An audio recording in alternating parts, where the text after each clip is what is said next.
Well, and I'll tell you, a couple of weeks ago, I caught wind of a possibility that the Cowboys were going to make a significant new offer to Micah Parsons right around the time they had the Hollywood premiere of the Netflix series. And there was this idea that Jerry's the master marketer, and doing that as they're beginning the final PR push for this series, it's just going to create more attention and buzz, and we're going to be talking about the Cowboys in a good way.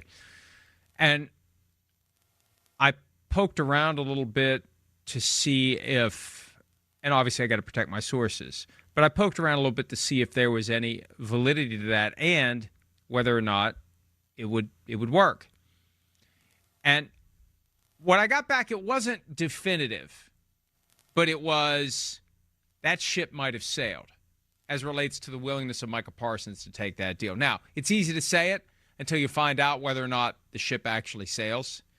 Like, I can say I refuse any offers that NBC is ever going to make for further contracts between PFT and NBC. I refuse. That ship has sailed. And then they make an offer, and it's like, shit, that's a pretty good offer. What did I say? Forget about that. That guy's an idiot. I'll take it.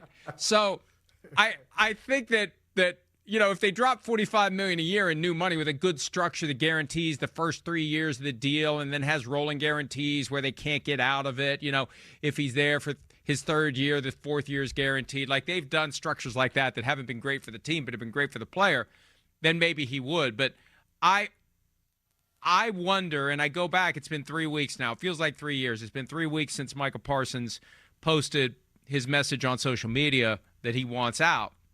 He said nothing since then to indicate that that was bluffing. Jerry dismissed it the next day as, that's just negotiation, just like his hurt back.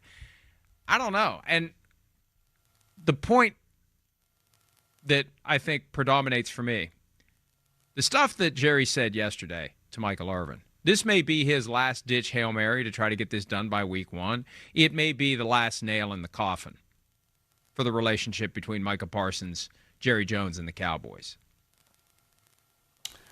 I think so. Now, Mike, now take this for what it's worth. I am the grandson and great-grandson of Baptist ministers. So I have...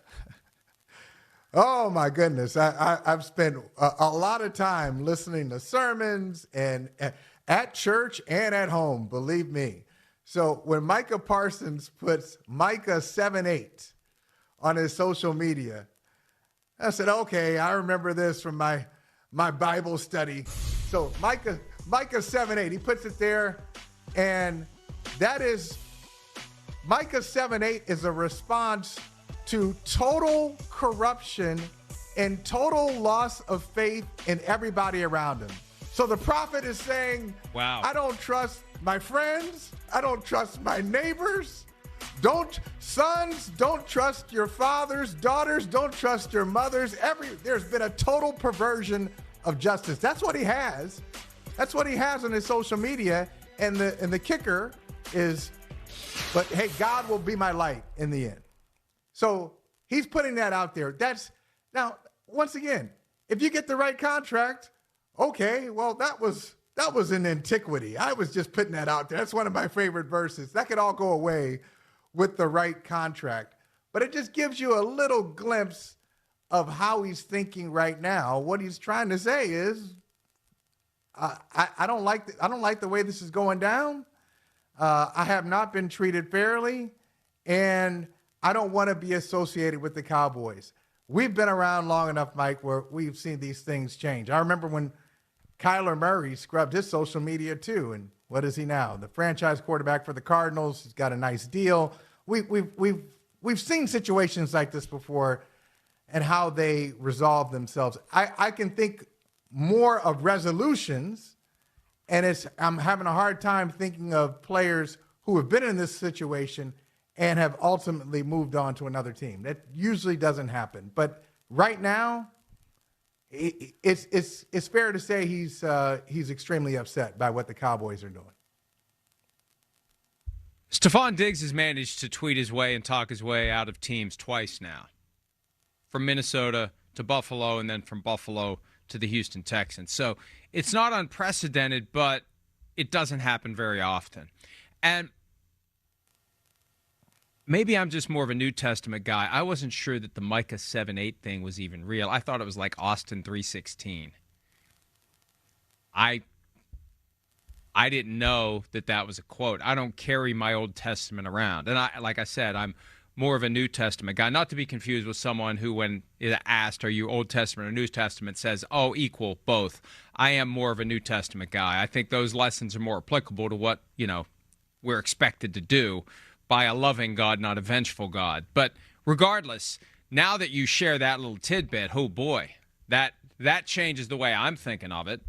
And I think they got a problem in Dallas. And they've had a problem. They've had a problem because back at the root of the issue, Jerry Jones believes he can go directly to the player and negotiate a deal, and he's getting worse, not better, as he gets deeper into his 80s. And I think that's true of any personality flaw we may have. Once you get into your 80s, you're probably not going to become better.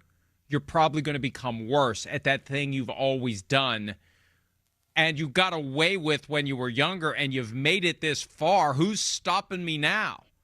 Why even bother to pretend I'm not doing it? I'm just going to be blatant about it. I'm going to go straight to the players. I'm going to negotiate with the players, and I'm going to ignore the agent. I'm going to treat the agent like a scrivener, not a partner and a negotiator and a person who's ultimately responsible for whether or not the deal gets done. Hi, it's Mike Florio. Thanks for watching PFT on YouTube. Hit subscribe for the latest news and analysis from Pro Football Talk.